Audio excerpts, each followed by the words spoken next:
lugar onde os tambores dão ritmo a quem vive por aqui.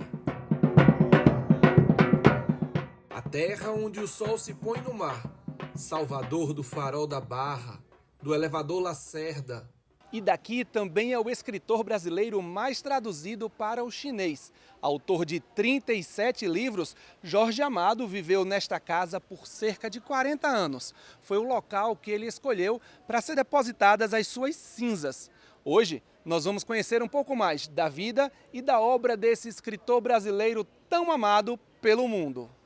Aqui funciona um dos memoriais que guarda a lembrança e multiplica o conhecimento sobre quem foi esse baiano. E fomos recebidos por 2 gerações de descendentes de Jorge Amado. Conversamos com o filho dele, João Jorge Amado, e com a neta, Maria João Amado. Pai e filha que são apaixonados pelo dono da casa, como não poderia deixar de ser. Eu li O Gato Malhado e Andorinha Sinhá e li A Bola e o Goleiro, que na verdade foi escrito quando eu era criança e eu acompanhei a escrita. Mas o primeiro livro adulto do meu avô que eu li foi o Capitães da Areia, que eu li com 11 anos de idade. E me lembro de chegar para o meu avô e dizer: poxa, avô, você matou Dora, isso não se faz. E ele deu uma risada parecendo com essa que você está dando para mim. Me disse: eu não matei, ela precisava morrer, não sou eu que decido o que é que vai acontecer, ela precisava morrer. E ela morreu, mas eu na época não fiquei muito convencida da resposta, não. Eu achei que ele podia ter poupado a Dora. Já imaginou? Ela cresceu por aqui sendo inspirada a todo momento pela convivência com um dos maiores autores do Brasil. Enquanto escreveu Capitães da Areia, Jorge Amado era filiado ao Partido Comunista. E os especialistas na obra amadiana garantem que os princípios ideológicos da esquerda fazem parte do romance. Na narrativa estão diversas formas de injustiça social, que são experimentadas por meninos em situação de rua que sobrevivem de furtos e trapaças. Estamos comemorando as enroladas que os Capitães da Areia fizeram, né? São uns artistas esses meninos. Jorge Amado permaneceu filiado ao Partido Comunista de meados da década de 30 até 1955, quando pediu desfiliação. Uma questão meramente formal garante quem conviveu de perto com o autor. O se desligar significa deixar de ser um militante do partido, mas isso nunca o fez abandonar uma ideia a favor de um socialismo, no caso um socialismo democrático, mas um socialismo. E isso não interferiu nas relações dele com a República Popular da China.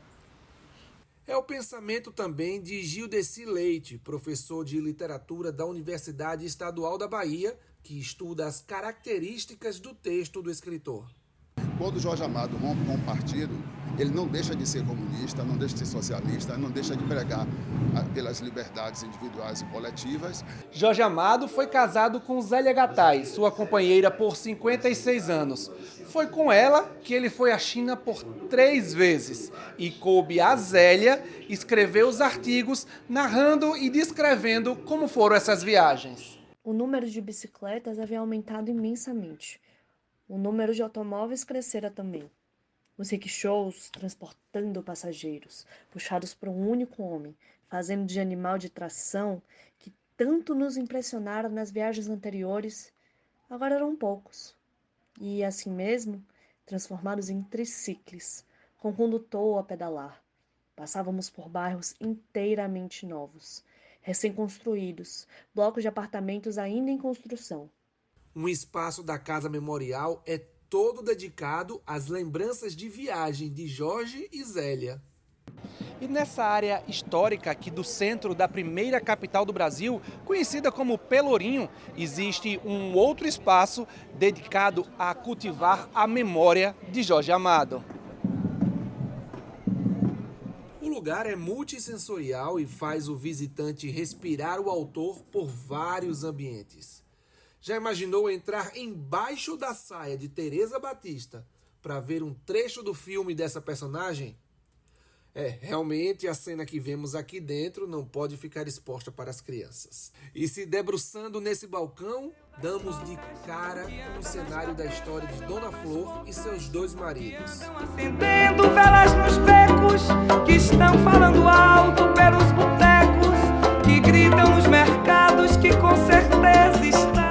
Os 3 principais personagens do filme também podem ser vistos ao passar de elevador entre os andares do casarão. Mas é nessa área que está o que viemos procurar aqui.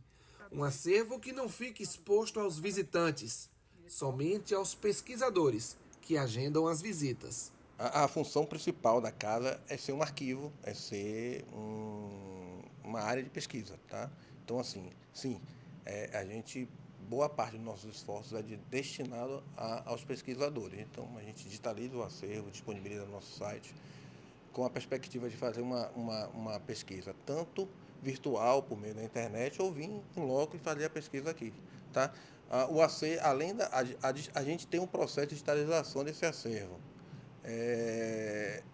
A primeira motivação foi da preservação, e a segunda motivação foi de facilitar justamente o acesso não só aqui em Salvador, mas em todo o mundo. O autor foi traduzido em 49 idiomas e dialetos, com obras publicadas em 52 países. E essa variedade está nessas prateleiras poliglotas da Fundação. Como exemplo, temos 5 dos 15 livros que foram traduzidos para o chinês. Na China, a recepção dele nunca aconteceu como um escritor local ou regional do Brasil, mas sim, nos dias de hoje mesmo, ele é apresentado aos chineses como um escritor brasileiro que permite conhecer a cultura assim brasileira. Ou seja, ele é mais um embaixador ou um representante típico da cultura e da literatura brasileira como um total. E sobre as traduções dos livros de Jorge Amado, nós precisamos voltar à casa onde ele viveu, para ouvir de João Jorge uma das histórias curiosas que aconteceu com o escritor na China. Amado conversou com a esposa do poeta Xiao San, que havia lido Dona Flor e seus 2 maridos em inglês e também em chinês. Aí meu pai, que nunca lia traduções dos livros dele, perguntou a ela: e qual é a diferença que você nota na tradução para o chinês e para o inglês? Ela disse: olha, as 2 traduções são muito boas, mas tem algumas diferenças fundamentais. Por exemplo, quando a Dona Flor está já no final do livro, desesperada, que quer ver o Vadinho, e ela chama o Vadinho, na tradução chinesa, ela chama com coração. E na tradução inglesa, ela chama com, como se pode dizer, ela era extremamente tímida. Depois disse, com o sexo.